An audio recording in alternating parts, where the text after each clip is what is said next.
Bonjour et bienvenue aux méditations quotidiennes au féminin. Aujourd'hui, mains et oreilles. Non, la main de l'Éternel n'est pas devenue trop courte pour sauver, ni son oreille trop dure pour entendre. Ésaïe 59:1. On entend parfois dire que les mains sont des amis inséparables et que l'oreille est le guide invisible. Ces expressions sont justes, car si les unes ou l'autre venaient à nous manquer pour une raison ou une autre, nous devrions avoir recours à quelques interventions humaines afin qu'ils puissent remplir leurs fonctions. Nous prenons soin de nos mains. Nous les protégeons par des crèmes et nous veillons à ne pas les érafler. Dès l'enfance, on nous enseigne à les garder bien propres. De même, nous protégeons nos oreilles des insectes, des liquides ou des matières étrangères. Nous évitons tout ce qui peut causer douleur ou maladie.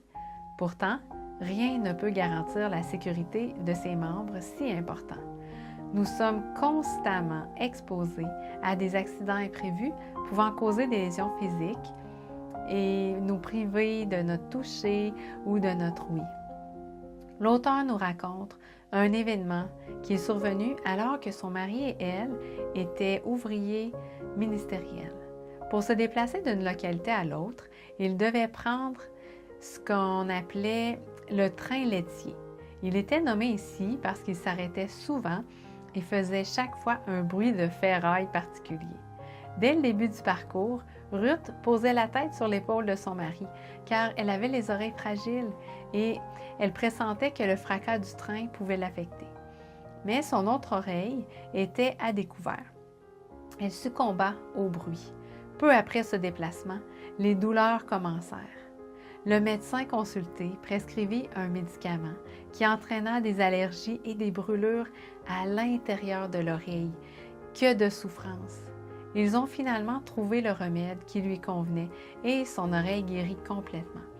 Ruth ressentit une immense gratitude envers Dieu parce qu'il n'a pas des oreilles aussi fragiles que les siennes. Les siennes ne sont jamais touchées par la maladie. Il ne perd pas l'ouïe. Aucun bruit, quel qu'il soit, ne l'affecte. Je t'invite à te saisir de la promesse. La main de l'Éternel n'est pas devenue trop courte pour sauver, ni son oreille trop dure pour entendre. Le ciel a des mains prêtes à nous secourir et des oreilles attentives pour nous entendre. Bonne journée dans le Seigneur et à demain.